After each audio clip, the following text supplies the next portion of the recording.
Federation Pakistan chamber of commerce and industry کے banner تلے سیاحت کے فروغ کے لیے سیمینار کا اہتمام 50 فیر روڈ کینٹ میں کیا گیا۔ سیاحت کو انڈسٹری کا باقاعدہ درجہ دینے اور فروغ کے منعقدہ سیمینار کی تقریب کا آغاز تلاوت کلام پاک سے کیا گیا۔ تقریب کی صدارت Raja Hassan Akhtar chairman FPCCI standing committee برائے سیاحت نے کی۔ FPCCI پاکستان کے تمام شہروں کی چیمبر آف کامرس کو ملا کر ایک فیڈریشن کی شکل دی گئی ہے، جس کا بنیادی مقصد تاجروں کے مسائل اور مشکلات اور ان کے حل کی تجاویز حکومت کو فراہم کرنا اور ان پر عمل درآمد کرانا ہے۔ FPCCI کی تقریب کا موضوع سیاحت اور اس کو فروغ دینا ہے تاکہ پاکستانی معیشت میں اضافہ اور ریونیو کو بڑھایا جا سکے۔ تقریب میں Sheikh Khurram Aftab, captain Agha Nadeem, Munir Ahmed Khan, deputy manager TDCP، madam Madiha Vikas, Sadarat Khan, Adnan Akhtar, معروف مذہبی scholar doctor Tariq Pirzada, Kashif Aslam, Rana Shahbaz Ahmed Khan, Shahid Khan, madam Asia, captain doctor Shahnaz, Muhammad Shuja, Yasin Ahmed سمیت میاں طارق نے شرکت کی۔ مقررین کا کہنا تھا کہ دہشت گردی سے سیاحت کو بہت نقصان پہنچا ہے، مگر پاکستان آرمی کے آپریشن عزب اور رد الفساد سے دہشت گردی کے نیٹ ورک کی کمر توڑ دی گئی ہے، مگر ابھی بھی بہت ساری اصلاحات نافذ کرنے کی ضرورت ہے۔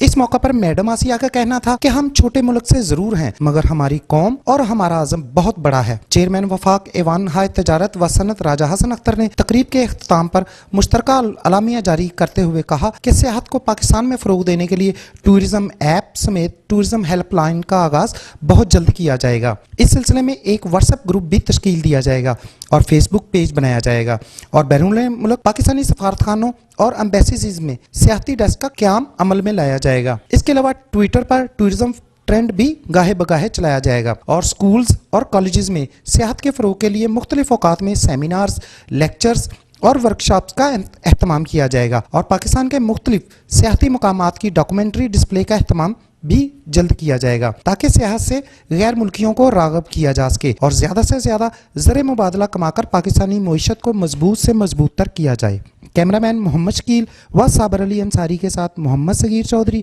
نظام TV، لاہور۔